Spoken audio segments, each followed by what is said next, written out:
Bonsoir à tous, ravi de vous retrouver dans ce nouveau journal estival. À la une de l'actualité, c'est la ministre de la Culture, Françoise Nyssen, qui est dans la tourmente. Je vous expliquerai pourquoi dans un instant. Un TGV a déraillé hier à la gare de Marseille-Saint-Charles, sans faire de blessés. Le point complet dans quelques minutes. La part de population obèse pourrait quasiment doubler d'ici 2045, reportage à suivre. Et puis on fera aussi un point sur la Ligue 1, sur la météo et sur vos conditions de trafic.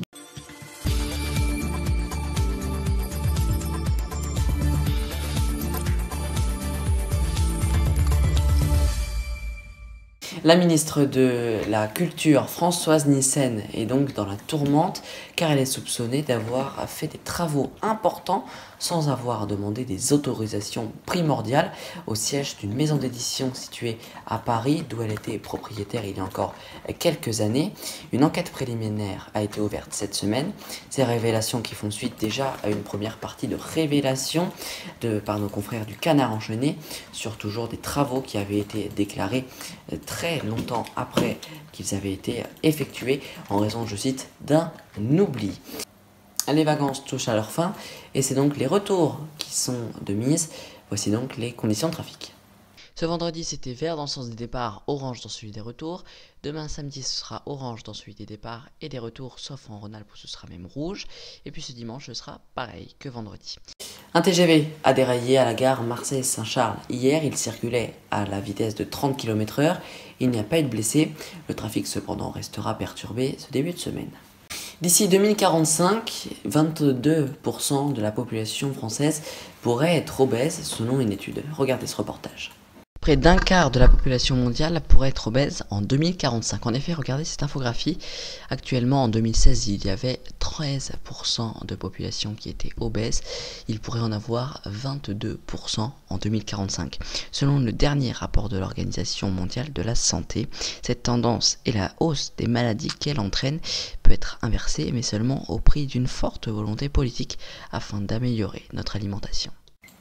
Et puis en bref, le président américain Donald Trump a supprimé hier de 200 millions d'euros d'aide pour les Palestiniens. Ce n'est pas la première fois que le président américain annule ses aides.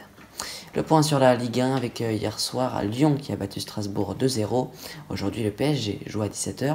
Le tableau complet sur notre site internet. Voilà donc pour l'actualité, c'est la météo tout de suite.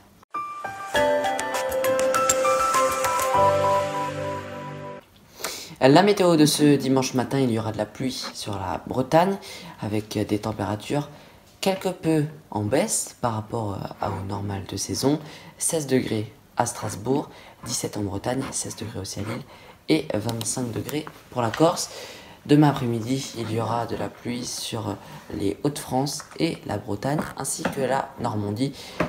Des températures toujours fraîches pour la saison se feront ressentir. Avant de clôturer ce dernier journal estival, voici un petit récapitulatif de cette saison 2017-2018 sur notre groupe Info TV. Nous sommes champions du monde. Bonsoir à tous, bienvenue dans cette édition spéciale numéro 5 d'ActuFoot spéciale Coupe du Monde. Faites les victoires et cette finale des Bleus. Édition spéciale ce soir sur Info TV car il y a eu une attaque terroriste à Bruxelles, plus précisément à Liège. Bonjour à tous, ravi de vous retrouver dans cette édition spéciale consacrée au mariage princier. Comment tu vas nous parler de ce mariage princier qui s'est déroulé aujourd'hui. Bonjour à toutes et à tous, comme Léandre le disait, ce midi s'est déroulée la cérémonie de mariage du prince Harry et de Meghan dans la chapelle Saint-Georges à Windsor. Au grand complet, le prince Harry et sa fiancée Meghan Markle se sont dit oui. Jeudi aura lieu la journée internationale de lutte contre l'homophobie. Une journée qui intervient 5 ans après la loi ouvrant le mariage aux couples de même sexe.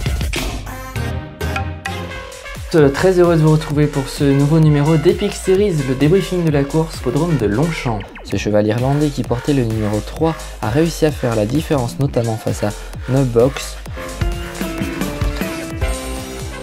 Bonjour à toutes et à tous, bienvenue dans ce nouveau numéro d'Info Découverte. Aujourd'hui, direction la Suisse, ici où l'on peut trouver de nombreux magasins comme des chaînes internationales, mais également plusieurs boutiques de luxe, d'horlogerie et de chocolat.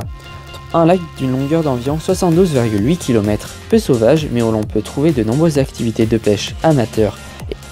Hola, buenos dias, bienvenue dans ce nouveau numéro d'Info Découverte. La place forme un demi-ovale symbolisant l'Espagne accueillant à bras ouverts ses anciennes colonies. Bonsoir à tous, soyez les bienvenus dans ce journal. À la une de l'actualité, c'est les 3 attentats d'hier dans l'Aude. Toutes les dernières infos en début de journal. Dans ce reportage en graphisme, nous allons parler des Français de la télévision. Lors de la COP21 en décembre 2015, de nombreux pays se sont fixés pour objectif de maintenir le réchauffement climatique à moins de 2 degrés.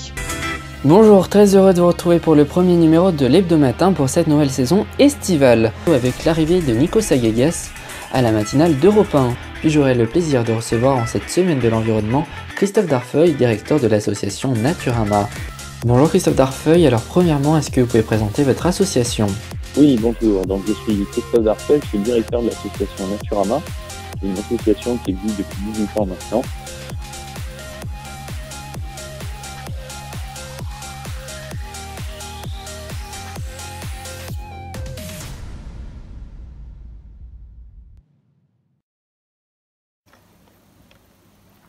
Voilà, donc notez bien que dès le 1er septembre, notre groupe fera sa rentrée. C'est la fin de ce JT, merci de l'avoir suivi et puis n'hésitez pas à aller consulter notre deuxième site internet infotvloisirs.fr.nf où des articles sont postés régulièrement. Votre prochain rendez-vous avec l'information c'est demain matin dès 10h30 en direct sur notre radio avec le journal radio présenté par Théo Tornet. À 10h45 ce sera l'Hebdomatin orchestré par Romain Lucas qui prendra place. Et puis dès 11h05, émission spéciale riche en contenu avec notre émission anniversaire pour les 2 ans de notre radio. Excellente soirée et à demain.